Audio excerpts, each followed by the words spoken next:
নমস্কাৰ এই মুহূৰ্তত জনাইছোঁ অসমৰ প্ৰত্যেকগৰাকী জনসাধাৰণৰ বাবে কেইবাটাও গুৰুত্বপূৰ্ণ খবৰ। আজি হৈছে ৩ জানুৱাৰী। আজিৰ দিনটোতে অসমৰ লগতে ভাৰতবৰ্ষৰ বিভিন্ন প্ৰান্তৰ পৰা কেইবাটাও গুৰুত্বপূৰ্ণ খবৰ যুগুত কৰা হৈছে। এই মুহূৰ্তত জনাইছোঁ আজিৰ প্ৰথমটো খবৰ। আজিৰ প্ৰথমটো খবৰেই দেশবাসীৰ বাবে এটা ভাল খবৰ। অহা 16 জানুৱাৰীত 10 লাখতকৈ অধিক পৰিয়ালে লাভ কৰিব ৰেচন কাৰ্ড। ৰেচন কাৰ্ড নথকা পৰিয়াললৈ সুখবৰ দিছে এইবাৰ মোদী চৰকাৰে। 16ৰ পৰা 22 জানুৱাৰীলৈ প্ৰদান কৰা হ'ব 10,73,489খন নতুন ৰেচন কাৰ্ড। আৰু 17 জানুৱাৰীৰ পৰা 28 জানুৱাৰীলৈ ৰাজ্যত পালন কৰা হ'ব বৰ্ধিত অন্ন সেৱা দিন। আৰু এই দিনকেইটাত ৰেচন কাৰ্ডৰ নতুন হিতাধিকাৰীসকলে POS মেচিনৰ দ্বাৰা বিনামূলীয়া ৰেচন লাভ কৰিব পাৰিব। অহা 16 জানুৱাৰীত 10 লাখতকৈ অধিক পৰিয়ালে লাভ কৰিব নতুনকৈ ৰেচন কাৰ্ড। আৰু ৰেচন কাৰ্ড নথকা পৰিয়াললৈ সুখবৰ দিছে এইবাৰ নৰেন্দ্ৰ মোদীৰ চৰকাৰখনে। আৰু 16ৰ পৰা 22 জানুৱাৰীলৈ প্ৰদান কৰা হ'ব 10,73,489খন নতুন ৰেচন কাৰ্ড। আৰু 17 জানুৱাৰীৰ পৰা 28 জানুৱাৰীলৈ ৰাজ্যত পালন কৰা হ'ব বৰ্ধিত অন্ন সেৱা দিন। এই মুহূৰ্তত জনাইছোঁ আজিৰ দ্বিতীয় নম্বৰ খবৰটো। দেশৰ লগতে ৰাজ্যৰ লাখ লাখ কৃষক লৈ আহি গ'ল ভাল খবৰ। কেতিয়াকৈ একাউণ্টত সোমাব PM কিষাণৰ 16 নম্বৰ কিস্তিৰ ধন। জানুৱাৰী মাহতে কৃষকে লাভ কৰিব 16 নম্বৰ কিস্তিৰ ধন। এই মুহূৰ্তৰ খবৰ। দেশৰ লগতে ৰাজ্যৰ লাখ লাখ কৃষক লৈ ভাল খবৰ যে 21 জানুৱাৰীত একাউণ্টত ধন সোমোৱাৰ সম্ভাৱনা। PM কিষাণ পৰ্টেলত এতিয়াই চাই লওক আপোনাৰ নাম। আৰু 16 নম্বৰ কিস্তিৰ ধন পাবলৈ কৰিব লাগিব আপোনাক কেইটামান বিশেষ কাম। সবিশেষ জনাই যাম। KYC সম্পূৰ্ণ কৰিব লাগিব আপোনাক। প্ৰথমতে আপুনি KYC সম্পূৰ্ণ কৰিব লাগিব আৰু মাটিৰ নথিপত্ৰ সঠিক ৰূপত থাকিব লাগিব পৰ্টেলত।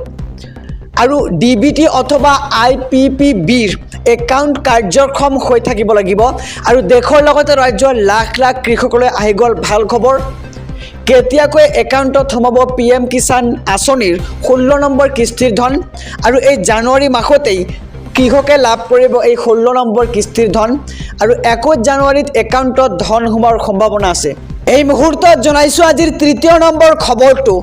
মিছন বসুন্ধৰাক লৈ ডাঙৰ খবৰ। মিছন বসুন্ধৰা 2ৰ অধীনত 1194টা ভূমিহীন পৰিয়ালে পাব মাটিৰ পট্টা। তিনিচুকীয়া, লখিমপুৰ, দৰং, শোণিতপুৰ, ধেমাজি, বিশ্বনাথ, ডিব্ৰুগড়, গোলাঘাট, যোৰহাট, কামৰূপ মহানগৰ, মৰিগাঁও, ধুবুৰী, কৰিমগঞ্জ, বৰপেটা, বজালিৰ 1194টা ভূমিহীন পৰিয়ালে পাব এই মাটিৰ পট্টা। আৰু প্ৰিমিয়াম আদায়ৰ সময়সীমা অহা 31 জানুৱাৰী নিৰ্ধাৰণ কৰা হৈছে। আৰু 33টা খিলঞ্জীয়া পৰিয়ালক সংৰক্ষণমুক্ত PGRত সংস্থাপিত কৰাৰ প্ৰস্তাৱত কেবিনেটৰ অনুমোদন। আৰু মিছন বসুন্ধৰাক লৈ ডাঙৰ খবৰ। মিছন বসুন্ধৰা 2ৰ অধীনৰ জৰিয়তে 1194টা ভূমিহীন পৰিয়ালে পাব মাটিৰ পট্টা। এই মুহূৰ্তত জনাইছোঁ আজিৰ চতুৰ্থ নম্বৰ খবৰটো।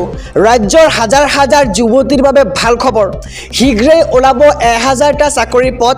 আবেদন কৰিবলৈ আপুনি সাজু হৈ যাওক। কিয়নো জিলাই জিলাই হ'ব এইবাৰ নিযুক্তি পৰীক্ষা। ৰাজ্য চৰকাৰৰ সহযোগত টাটা ইলেক্ট্ৰনিক্সে লৈ আহিছে ভাল খবৰ।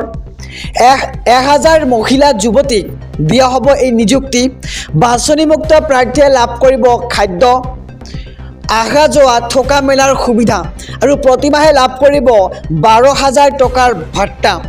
আৰু 18 বছৰৰ পৰা 25 বছৰ যুৱতীয়ে কৰিব পাৰিব এই আবেদন।